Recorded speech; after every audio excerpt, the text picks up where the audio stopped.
ফিলিস্তিনের গাজা উপত্যকায় শুরু থেকে ইসরায়েলি বাহিনীর হামলার মুখে মসজিদ, জঙ্গি বিমান থেকে সুউচ্চ মসজিদগুলো টার্গেট হচ্ছে প্রতিনিয়ত, যেন মসজিদ ভাঙাই উৎসবে নেমেছে ইসরায়েলি বাহিনী।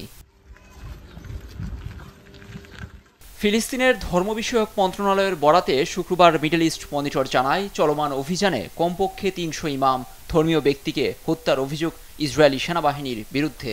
একই সময় ৫০০-র বেশি মসজিদ গুঁড়িয়ে দেয়া হয়েছে।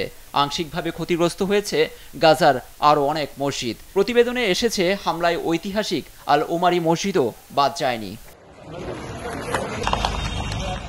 এ বিষয়ে ধর্ম মন্ত্রণালয়ের মুখপাত্র মিডল ইস্ট আইকে বলেছেন, ফিলিস্তিনিদের বিশ্বাস ভেঙে দিতে ধর্মীয় ব্যক্তিত্বদের উপর ইচ্ছাকৃতভাবে হামলা চালাচ্ছে ইসরায়েল। তাদের উপর হামলা মানে যুদ্ধাপরাধ সংঘটিত। মধ্যপ্রাচ্য ভিত্তিক এই সংবাদ মাধ্যমের প্রতিবেদনে আরও এসেছে, হামলায় তাইসার ইব্রাহিম, নাজিবা আল দালিস সহ ফিলিস্তিনের প্রসিদ্ধ আলেমের প্রাণ অকালেই ঝরে গেছে। শুধু যে মসজিদই লক্ষ্যবস্তু হয়েছে তা নয়, মিশিয়ে দেওয়া হয়েছে ঐতিহাসিক সেন্ট প্রোফাইরিস গির্জা।